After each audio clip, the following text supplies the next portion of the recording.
Well, Western Australia's largest apartment developer, Finbar, has just delivered its strongest profit since full year 15. CEO of Finbar, Ronald Chan, joining me to discuss Finbar's growth pipeline and the outlook for Perth property, including what proposed changes to negative gearing and capital gains tax could mean for apartment demand and the rental market. Ronald, great to see you. Just wanted to get the outlook in your view of what you delivered for the full year.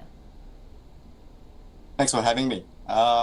Look, I think we've delivered a good result for the year, despite us only completing one project with half of the apartments settling within this financial year and the balance to settle in the following financial year. But it just shows that although our revenue have dropped compared to the prior years, our margins are certainly a lot more higher.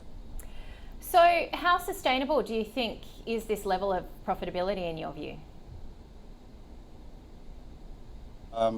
Look, the construction sector has stabilized despite general CPI on labor escalations.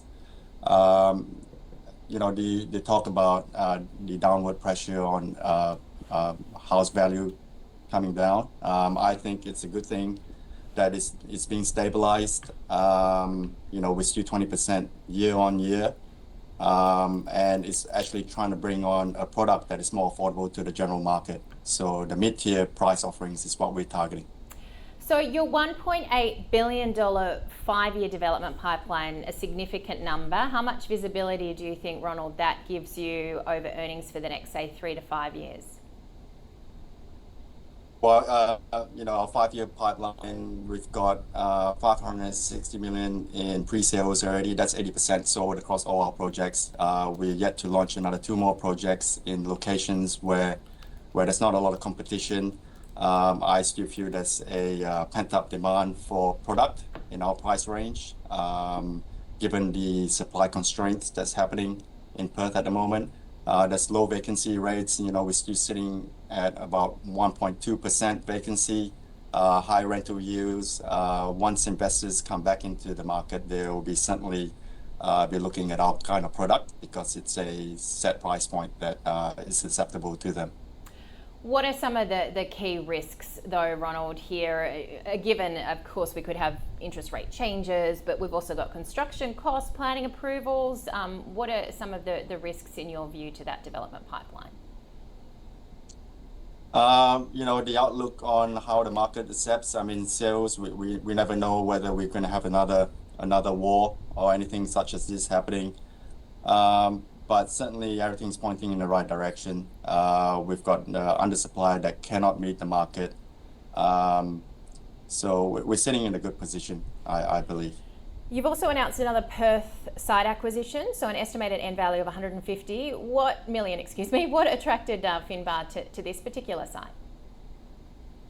So this particular site is only 250 meters west of our recently completed Bel Air apartments. That's Bel Air comprises of 196 units, which has been very successful to us. There's a lack of competition in the immediate area. It's in a location where the councils are pro-development. So we feel a site acquisition like this will deliver a quicker turnaround for us. It's 3 months in planning. Since the site when we acquired the site, it's another 6 months to obtain development approval. We'll bring it to market, and then it's a quick delivery in construction of about 18 months. So a site like this can turn around in about 2.5 to 3 years. We know that Perth is really kind of leading the way here. Dwelling values up 18.5%, well ahead of the national market. How much further do you think that Perth can run before this becomes, I guess, an affordability issue?